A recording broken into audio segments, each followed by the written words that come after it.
Assalamualaikum, kita akan jalan-jalan di salah satu wilayah Surabaya yang terkenal dengan ikonik, lebih tepatnya di daerah Kembang Kuning, Surabaya, di daerah Tidar, berbatasan dengan Girilaya dan di daerah Doli. Kita akan ke sana melalui jalan setapak dan setapak. Kita akan melusuri kota Surabaya. Wow, keren, amazing pokoknya. Surabaya luar biasa. Perfect the moment with OVO 11. Kita akan eksplor sini nanti. Kembang kuning atau yellow flower. Hai, halo, sahabat YouTube. Bertemu lagi kita Dolan, sebuah channel yang mengeksplor tempat-tempat seru.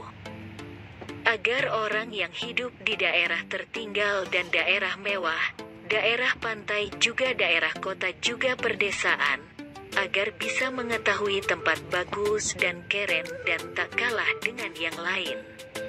Surabaya. Iya, Surabaya memiliki luas sekitar tanda kurang lebih 326,81 km persegi dan 2.970.843 jiwa penduduk pada tahun tanggal 30 Juni tahun 2021. Daerah metropolitan Surabaya yaitu Gerbang Kertosusila yang berpenduduk sekitar 10 juta jiwa. Adalah kawasan metropolitan terbesar kedua di Indonesia setelah Jabodetabek. Surabaya dan wilayah Gerbang Kertosusila dilayani oleh sebuah bandar udara, yakni Bandar Udara Internasional Juanda yang berada 20 km di sebelah selatan kota, serta dua pelabuhan, yakni Pelabuhan Tanjung Perak dan Pelabuhan Ujung. Wilayah Surabaya dahulu merupakan gerbang utama untuk memasuki ibu kota kerajaan Majapahit dari arah lautan, yakni di Muara Kalimas. Bahkan hari jadi kota Surabaya ditetapkan yaitu pada tanggal 31 Mei tahun 1293. Hari itu sebenarnya merupakan hari kemenangan pasukan Majapahit yang dipimpin Raden Wijaya terhadap serangan pasukan Mongol. Pasukan Mongol yang datang dari laut digambarkan sebagai Sura, ikan hiu berani, dan pasukan Raden Wijaya yang datang dari darat digambarkan sebagai baya, buaya, bahaya. Jadi secara harfiah diartikan berani menghadapi bahaya yang datang mengancam. Maka hari kemenangan itu diperingati sebagai Hari Jadi Surabaya. Pada abad ke-15, Islam mulai menyebar dengan pesat di daerah Surabaya. Salah satu anggota Wali Songo, Sunan Ampel, mendirikan masjid dan pesantren di wilayah Ampel. Tahun 1530, Surabaya menjadi bagian dari Kerajaan Demak. Menyusul runtuhnya Demak, Surabaya menjadi sasaran penaklukan Kesultanan Mataram, diserbu Panembahan Senopati tahun 1598. Diserang besar-besaran oleh Panembahan Sedaing Krapyak tahun 1610, dan diserang Sultan Agung tahun 1614.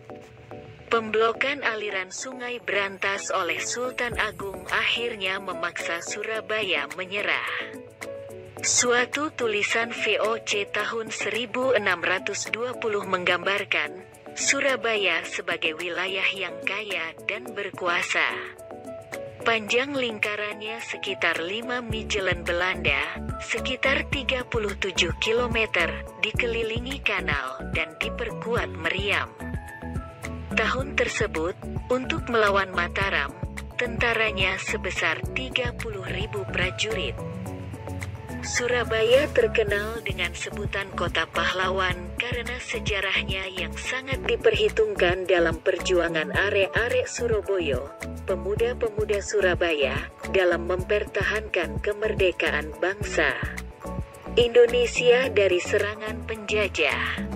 Surabaya juga sempat menjadi kota terbesar di Hindia Belanda dan menjadi pusat niaga di Nusantara yang sejajar dengan Hong Kong dan Shanghai pada masanya. Bappenas. Surabaya adalah salah satu dari 4 pusat pertumbuhan utama di Indonesia, bersama dengan Medan, Jakarta, dan Makassar. Kata Surabaya, bahasa Jawa kuno. Urabaya sering diartikan secara filosofis sebagai lambang perjuangan antara darat dan air. Bukti sejarah menunjukkan bahwa Surabaya sudah ada jauh sebelum zaman kolonial. Seperti yang tercantum dalam prasasti Trowulan I, berangka 1358 M. Dalam prasasti tersebut terungkap bahwa Surabaya, Curabaya, masih berupa desa di tepi Sungai Brantas dan juga sebagai salah satu tempat penyeberangan penting sepanjang daerah aliran Sungai Brantas. Surabaya juga tercantum dalam puja sastra Kakawin Nagara Kretagama yang ditulis oleh Empu Prapanca yang bercerita tentang perjalanan pesiar Raja Hayam Wuruk pada tahun 1365 M dalam pupuh 17, bait kelima. Baris terakhir, selain itu, dari kata Surabaya juga muncul mitos pertempuran antara ikan sura, suro, ikan hiu, dan baya, boyo, buaya, yang menimbulkan dugaan bahwa terbentuknya nama Surabaya muncul setelah terjadinya pertempuran tersebut. Next kita ke makam Suro, Boyo, bisa jadi benar kata seorang temanku. Penduduk asli suatu kota seringkali justru cenderung tak mengenal kotanya dengan baik. Tiap hari pergi ke sana kemari tanpa nyasar, tahu landmarknya kota, tempat-tempat yang lagi hits. Membuat orang merasa cukup mengenal kotanya. Demikian juga saya. Saat dalam perjalanan menuju Erefet Kembang Kuning kemarin saya dibuat takjub. Sudah tahu, dari peta, saya akan melewati komplek makam Kristen Kembang Kuning. Tapi sungguh tak menyangka akan menyaksikan pemandangan seperti ini. Deretan makam berjajar rapi terbelah jalan yang tak terlalu besar di kawasan yang cukup berbukit. Kawasan ini juga sering disebut Cemoro Sewu oleh masyarakat Surabaya. Ini merupakan komplek pemakaman yang cukup besar. Luasnya mencapai 15 hektar. Bisa dilihat dalam tangkapan layar citra satelit di Google Map. Warna hijau menunjukkan area Erefet Kembang Kuning yang memang dipenuhi hamparan rumput hijau. Setelah masuk gerbang, sesaat merasa seperti berada di Komplek Bong, makam Tionghoa, di lahan berbukit. Tentu saja ini tak mengherankan, karena meski awalnya digunakan untuk makam orang-orang Belanda, saat ini banyak etnis Tionghoa yang dimakamkan di sini, jadi Kembang Kuning udah tua ya. Lumayan, meski bukan yang tertua di Surabaya. Dah.